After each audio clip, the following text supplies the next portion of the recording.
Hi friends, how's it going?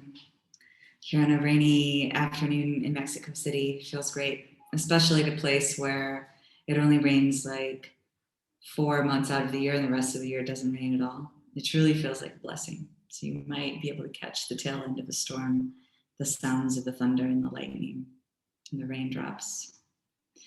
But enough about the weather. I'm not here to talk about the weather. I am here to talk about hypnotherapy and self-abandonment, more specifically, how we can use hypnotherapy in cases of self-abandonment to reclaim ourselves.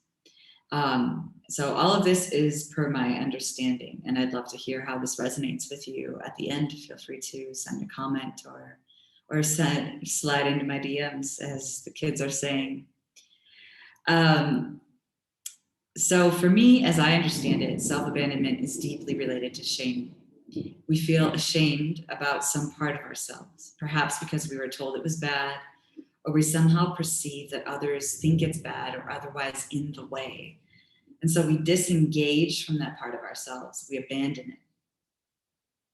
Often self-abandonment comes from our own perception of what others are thinking. We opt to change ourselves for the comfort of others. Or sometimes it happens that we are in danger, and therefore we abandon parts of ourselves in effort to be safe. All we are always looking for is safety. Self-abandonment looks different for everyone. It could look like substance abuse, looking for and maybe even finding regulation and safety in alcohol or benzos or weed or any drug, even caffeine. Adrenaline, certainly. Self-abandonment can be overeating. It can be entering relationships despite numerous red flags. It can be living a life that is not in affinity with us. Maybe it's living in a place we don't want to live or where we don't feel safe, but we tell ourselves to buck up and deal with it, that it could be so much worse. It happens when we are physically intimate with someone that we don't really want to be intimate with. Self-abandonment happens when we lack self-validation. When we can't validate our own experiences, our own feelings, our own wants and needs. This is why it's so common for us to abandon ourselves as children and young adults before we have a more formulated, more informed worldview. And when we're kids, when we're younger, when our understanding of the world is greatly limited to the people around us, which for some of us was quite damaging. Self-abandonment can work for a while, but eventually we want to come home to ourselves because our own energy loves us. Our own self truly deep down loves us and wants us to be us. We are who we are for a reason, and our nervous system gets completely overwhelmed by trying to please others all the time, which of course is futile anyway. One of the integral aspects of hypnotherapy is achieving a trance state. So trance states have been utilized by many cultures for many millennia. All the recorded era of history, basically, of human history, in order to receive information, to tune into the outside world, and also tune in within to the messages that are available to us from our higher self. In many indigenous American cultures, for example, there is the theory, the practice, and the belief of soul retrieval. And essentially, this is when a shaman, a trained individual, enters a trance state in order to recover the lost parts of the soul of the person who has come to them looking for help. So soul retrieval is used for soul loss. And soul loss is a shamanic term used to describe loss or disassociation with some part of your vital essence. Soul loss happens during a traumatic event, such as emotional or physical abuse, an accident, loss of a loved one, assault, unexpected change, divorce and breakup, surgery, wartime experiences. There's a lot of different ways that we can experience trauma. And as we all experience different traumatic events throughout our lives, they compound upon each other until we cannot withstand anymore. We have to call parts of ourselves home. If you're interested in learning more about soul retrieval, I really recommend Erica Avila's Woman Who Glows in the Dark to learn more about this topic. It's an amazing book. And also the work of Alberto Villoldo. He is an anthropologist, a medical anthropologist and psychiatrist. So I'm not a shaman.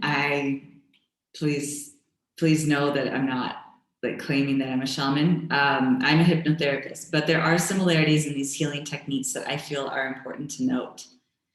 Shamanic practices exist for a reason, and some of the most transformative experience that I've had as a hypnotherapy client and as a hypnotherapist guiding clients involve reclaiming the true self, very much similar to the idea of soul retrieval. It is different, but it's similar.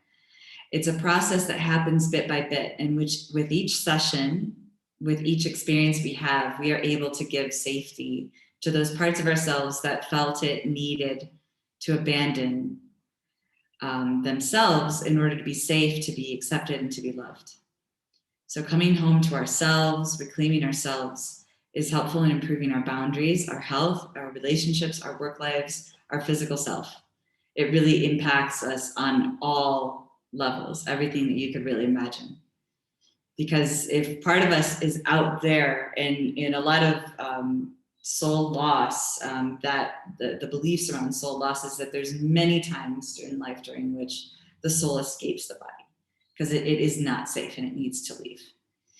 So coaxing it to be home, it's not just one event, it's usually several events, and there's several parts of us that we have that have left us, that we have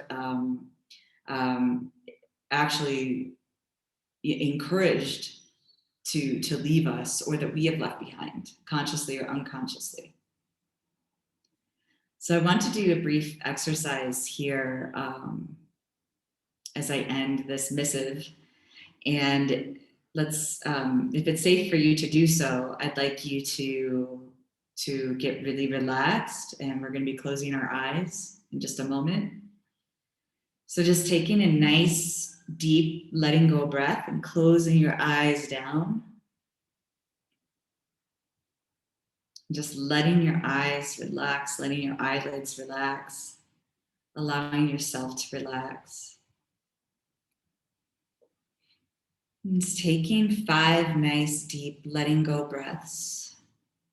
Inhaling through your nose and filling your belly, then your rib cage, and all the way up to the chest. And now exhale slowly out the nose. Slower than the inhalation, so slower exhalation. There's that thunder. So just relaxing really deeply and allow yourself to have this time for yourself, allowing your critical thinking mind to just take a break. You'll be back with it. It can have a few moments off, right? Very good. And just go ahead and take 5 nice deep letting go breaths. If you haven't already done so, I'll do them with you.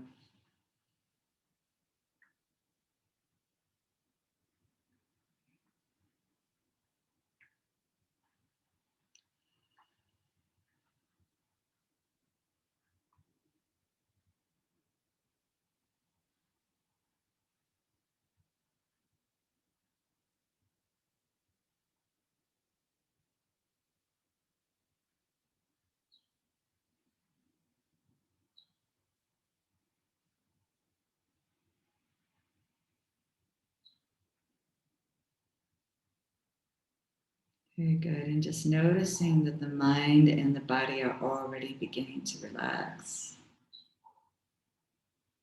Already beginning to relax very, very, very deeply, and your eyes are very, very relaxed, and your eyelids just want to stay closed.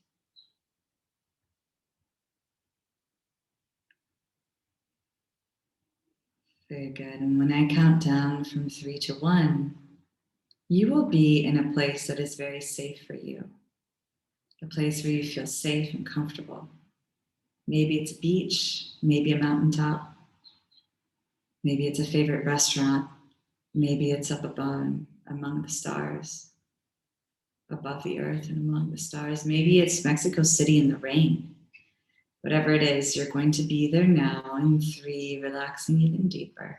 2, trusting what comes, letting the mind go blank, going to your safe place. And 1, be there now. in your safe place. Just noticing the textures, the sounds, the temperatures, the colors, the fragrances,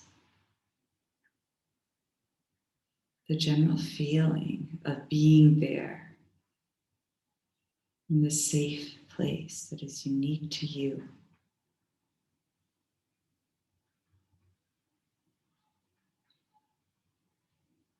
Just taking a few moments to really get acclimated there, and go ahead and even reach out and touch something there in your safe place.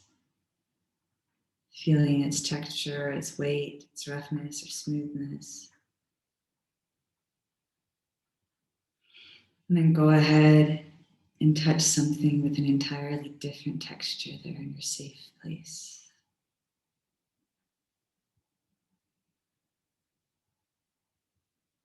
Very good.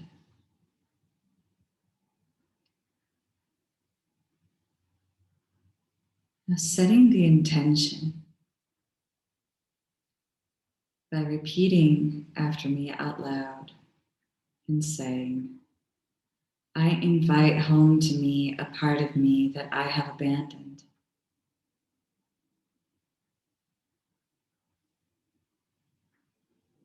Very good. And just relaxing, don't try, just let your mind relax.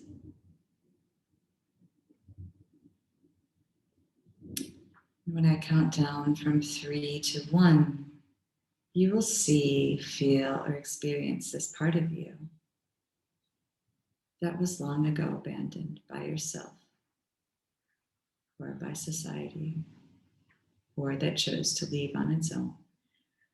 3, relaxing even deeper, allowing yourself to trust what comes. 2, your mind goes blank. And 1, see, feel, or experience before you a part of you that you have abandoned.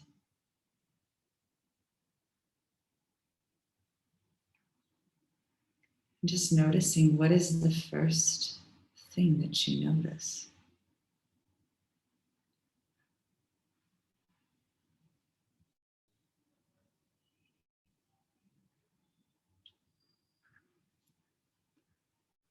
How is this part of you doing?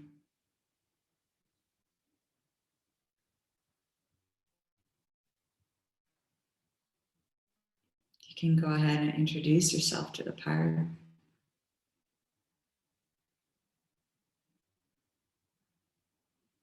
And see how it responds to your introduction.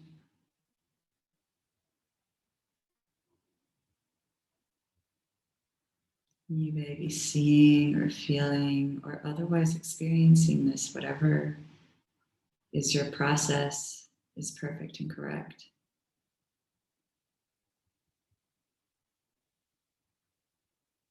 Go ahead and let this part know in your own words that you want it to come home to you. Perhaps it feels appropriate to apologize, or perhaps that's not necessary at all. Perhaps it feels appropriate to let this part know that it is safe to come home, that you will care for it. Just feeling whatever comes up for you around this experience.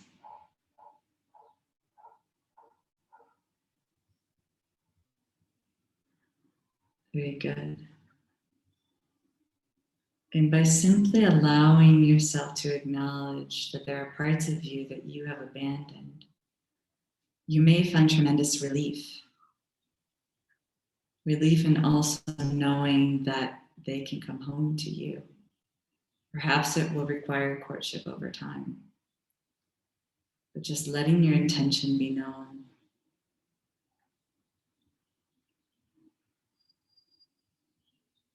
Do you recognize this part of you? Or is it taking a completely different form? How do you relate to this part of you?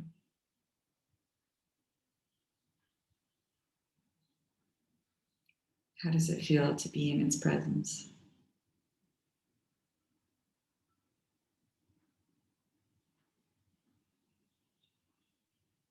Just taking a few moments here with this part of you, knowing that you have this connection now, and that you can come back to this connection in this place. Just whenever you're ready, just looking away from the screen when you open your eyes. Come back to this time in this place.